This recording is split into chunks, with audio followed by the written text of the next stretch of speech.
Sa ibang balita ay inaasahang tatalakay ni Pangulong Bongbong Marcos ang 20% taripa sa Philippine export sa Amerika sa mga pulong niya sa kanyang official visit doon. Ito ang unang pagkakataon na may tinanggap na Southeast Asian leader si US President Donald Trump matapos ang ikalawang panalo niya. Mula sa Washington, D.C., nakatutok si Sandra Aguinaldo. Makailang beses nang nakabisita si Pangulong Bongbong Marcos sa Amerika mula nang maluklok sa pwesto. Pero ang pagbisita niya ngayon ay unang pagkakataon ding may tinanggap na Southeast Asian leader si US President Donald Trump matapos ang ikalawang panalo nito.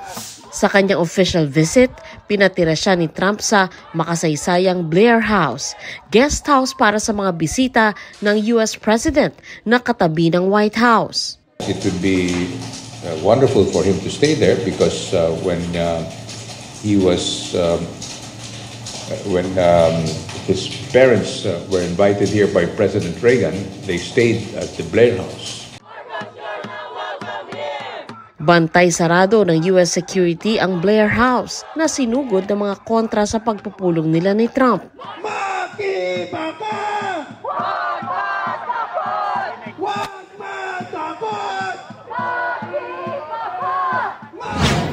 Ngayon Lunes ng umaga sa Amerika, nakatakdang makapulong ni Marcos si Defense Secretary Pete Hegseth sa Pentagon, ang headquarters ng US Defense Department. Masusundan niyan ng hiwalay na pulong kay US Secretary of State Marco Rubio.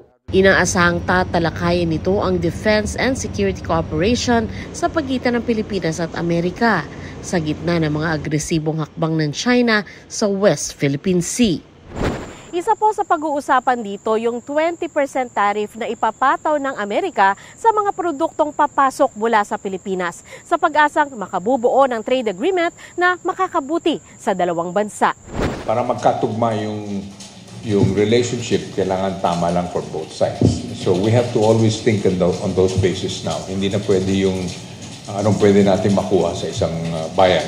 Pagbibida rin ni Romualdez, maganda ang pagsisimula ng ugnayan ni Trump at Marcos mula nung mag-usap sila sa telepono matapos manalo si Trump sa eleksyon.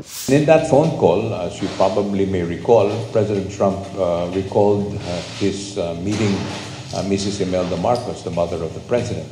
And that basically set the tone. That personal connection obviously is significant. Nakatakda rin makipagpulong si Marcos sa mga business leaders dito.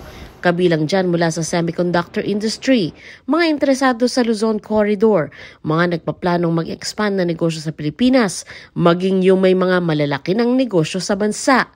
Kaugnay naman sa kontrobersyal na immigration policy ni Trump na naghihigpit sa mga dayuhan na ilegal ang pananatili sa Amerika, sabi ni Romualdez, malamang hindi na ito matalakay. The bottom line is there is really not much room for discussion, but to simply work in such a way that all Filipinos that are up for deportation will be deported to the Philippines and not to their country.